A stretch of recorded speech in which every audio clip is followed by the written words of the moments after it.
internet, and today's video is going to be a monthly wrap-up and a next month TBR. So this is the month of March. So what did I read? I don't know. Actually, I do. I wrote it all down so I could tell you.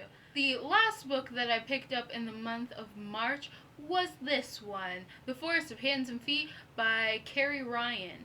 This was an okay book. I went into it expecting something completely different than what I got, and I'm not quite sure why, since on the very front it says a post-apocalyptic romance of the First Order. For some reason, I didn't think that there was going to be zombies. If you are aware of this book, you may have seen that they were going to make a movie of it. I'm not sure if they did or not.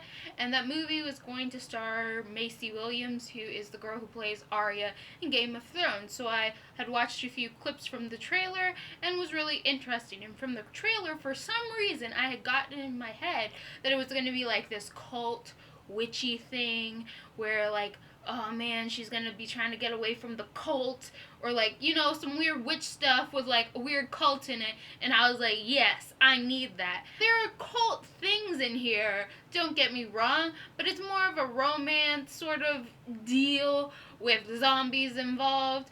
The really funny part about this whole book is what the blurbs say. There's a blurb inside that says, quote, dark and sexy and scary. I don't know what this person was thinking. I mean, it's kind of dark and it's kind of scary. But I don't understand the sexy thing. How is it sexy? Maybe this person's thinking zombies are sexy? I don't know. To each their own. Next book I read in the month of March, these are again in no particular order, was Nimona by Novella Stevenson.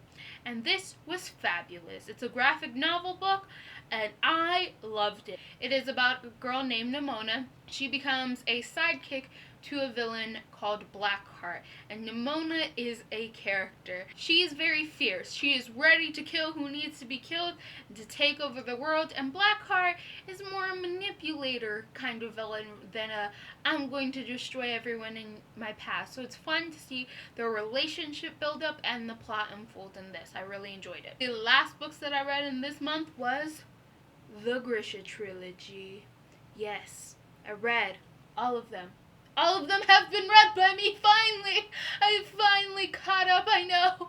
I feel like ever since I discovered BookTube and then wanted to get interested in it, get involved in it, everybody and their mother has read the Grisha trilogy, and I hadn't even heard of it. I think the only time I ever heard of it was years ago when it first came out. My friend had picked up the Shadow and Bone series, and I think around the same time Cinder, the Lunar Chronicles by Melissa Meyer, had just come out as well. And I wanted to read Cinder, so I got that first book. And she was talking about Shadow and Bone and looking for the next book in the series. And I was just like, whatever, okay, cool. And she was like, no, I need the next book. Like, she was really intent on getting the next book, and I was like, cool, whatever, you just kind of crazy. Alright, maybe the book's that good. And then I completely forgot about it afterwards. The Grisha trilogy, I'm just going to hold up the first book, follows a girl named Elena, and she discovers that she is a Grisha. Grisha are these type of magicians. Now, they don't think of what they can do as magic, but more of a small science, but you get into that later. Anyway, you follow Elena as she discovers that she is a very special and very powerful Grisha who can summon the sun, and it tells the story from there. There's this character named the Darkling, and he's supposed to be the bad guy, but not really bad guy, anti-hero type of person, and I love him. I love him specifically because I love Tom Riddle, who is the boy who became Voldemort in the Harry Potter series, and the Darkling reminds me a lot of Tom Riddle, and I have always loved him, and I've always loved characters like that. So of course I love this series. If you watched last month's wrap-up and TBR, you know I had a couple of books that I was planning to read, and I did not read those. So guess what? They got moved forward to this month because I'm so creative. That is The Pluto Project by Melissa Glenn Harbor. This is about a bunch of kids who pretend to be spies, and then they start seeing some real espionage going on. So that sounds interesting.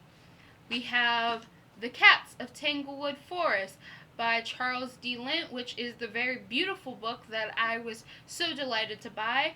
And this is about a girl who gets lost in a forest, and I think she gets transformed into a cat.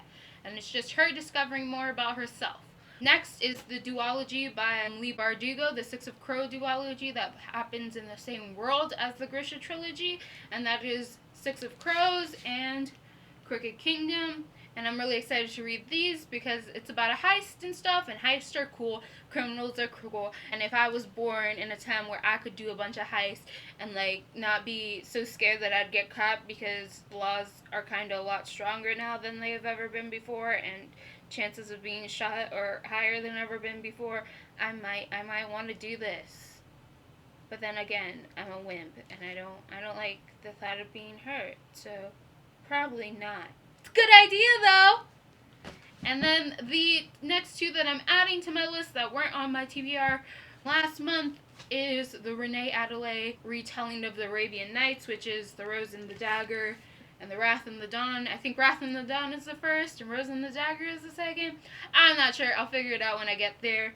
Those are all the books that I have read in the month of March and all the books I plan to read in the month of April. If you have any commentary on any of the books I read or plan to read, comment down below and let me know. I'm always intrigued to see how other people took things. Watch out for book opinions coming out in the next couple of weeks on the books that I discussed here. I definitely want to talk more in detail over some of the things that I really liked in these books and some of the things I really wasn't. So you have that to look forward to. Comment down below and let me know if you have any concerns, questions, or comments to make. If you like what I'm doing here and you want to see more, hit the subscribe button and ring the little bell to be notified every single time I put out a new video. And so that is it. Goodbye, Internet.